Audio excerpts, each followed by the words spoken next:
What up? It's your girl Cassidy, the advocate, and today we're going to talk about how your brain plays tricks on you. So stay tuned.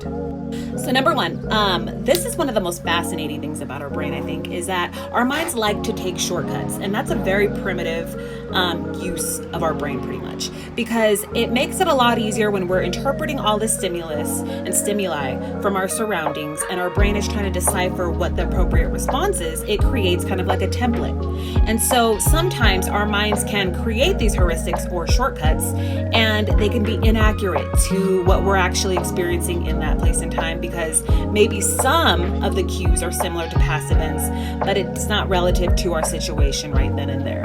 So that's one way that our brain can go ahead and start giving us false information, even though, it's coming from our own memory. Number two, your thinking is swayed by hidden biases. Now, this is something that we all do. It kind of relates to the last one a little bit, heuristics. Our bodies are taking in all this information from our environment, and our brains are deciphering what kind of response to put. But during those different experiences that we have as individuals, that'll create different biases we have towards different things. So being aware of these biases is one way that can actually help you not have your judgment so cloud when trying to perceive certain things, because it could definitely influence how you perceive people, events, and the situation. Not from Jersey Shore. I'm just saying any situation. Number three, your brain likes to play the blame game. And, that's completely natural. We all kind of do it, whether you admit it or not.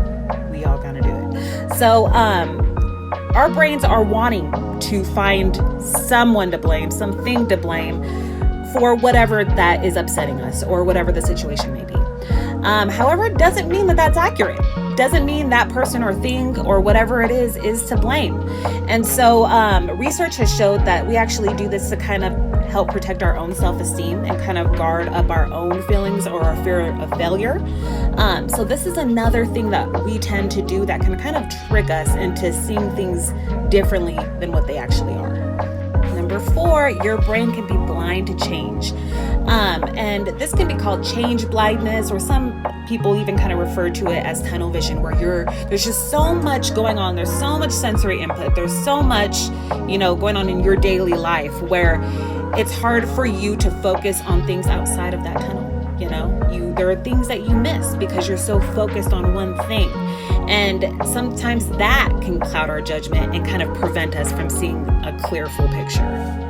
Number five, your memory isn't as sharp as you may think. There is something called false memories, which is basically a fabricated or disoriented recollection of an event or situation. But I hope you enjoyed these, and like and follow and share if you want more information.